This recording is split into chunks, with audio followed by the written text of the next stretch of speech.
tout en ordre. Monsieur Tout en ordre déteste la pagaille. Chez lui, tout est propre et bien rangé.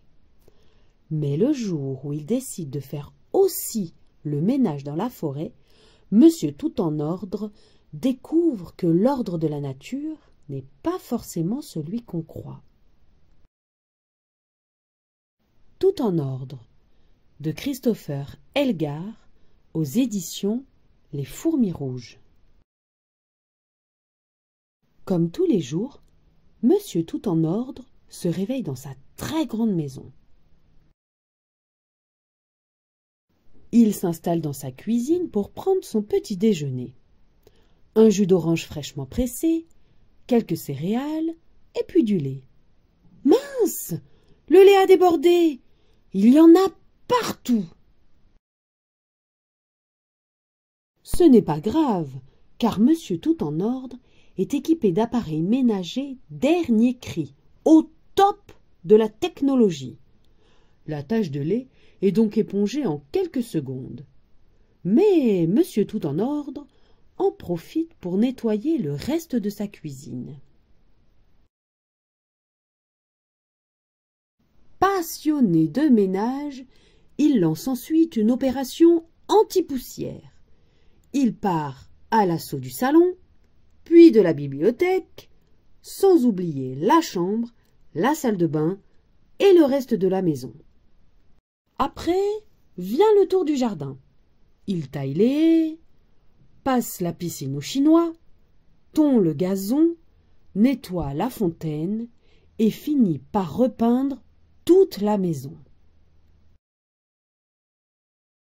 La propriété de Monsieur Tout en ordre est désormais impeccable et resplendissante. La beauté à l'état propre. Mais quelque chose le chiffonne encore. La forêt au fond de son jardin. Quelle pagaille! Rien n'est à sa place. Tout est sale, c'est le désordre total. Cela mérite un bon coup de nettoyage. Il commence alors à tailler quelques buissons, ramasser des brindilles qui traînent, avant de lisser les feuilles d'un arbre un peu trop ébouriffé. Après quoi, décidé à passer aux choses sérieuses, il va chercher le Jardinator 3000 et commence à dénuder les arbres, déplacer les buissons et finit par bétonner le sol pour cacher les touffes d'herbe qui dépassent. Quelle belle journée bien productive! Bravo, Monsieur Tout en ordre! Et parce qu'il l'a mérité, il se prépare un grand verre de sirop bien corsé et s'installe au bord de sa piscine pour profiter du reste de la journée. Mais aussitôt, un groupe d'animaux en colère envahit sa table. « Où est passée ma toile ?» s'exclame une petite araignée. « Pourquoi le sol est si dur ?» se plaint un ver de terre. « Rendez-nous notre forêt !» crient les animaux en chœur. « Quelle bêtise !» Dans son élan de propreté, Monsieur Tout en ordre n'a pas remarqué que la forêt était habitée. Il réalise son erreur et, plein d'ardeur, se dépêche de réparer les dégâts.